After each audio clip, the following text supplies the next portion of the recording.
অবসান হলো দীর্ঘ অপেক্ষার।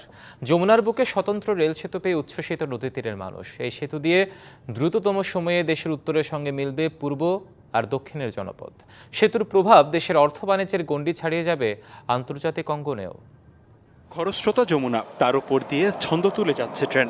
এমন দৃশ্যে চোখে মুখে খুশির ঝিলিক দুই পারের মানুষের।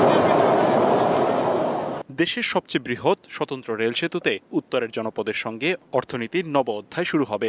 3 মিনিটের মধ্যেই যমুনা সেতু পার হলাম। তো এটা আমার অত্যন্ত একটি ভালো লাগার কারণ। প্রায় সবগুলো ডিস্ট্রিক্টের সাথেই আমাদের যোগাযোগ ব্যবস্থার উন্নতি হয়েছে। ব্যবসা বাণিজ্য থেকে শুরু করে পর্যটন শিল্পের উন্নতি হবে বলে আমি আশাবাদ ব্যক্ত করি। মাঠের অলরাউন্ডার আমি, আর ঘরের allrounder Tylox. Tylox toilet cleaner, clean মানেই টাইলক্স। 2 লেনের এই সেতুটি ট্রেন চলাচলের জন্য আধুনিক সুবিধা এনে দিয়েছে। এতে খুশি নদী পারের মানুষ সহ উত্তরাঞ্চলের বাসিন্দারা। উত্তরবঙ্গ, পশ্চিমবঙ্গ এবং সারা বাংলাদেশের যোগাযোগ অনেকটাই সাশ্রয় হবে এবং আমাদের জন্য খুব একটা সুবিধাজনক যানবাহন।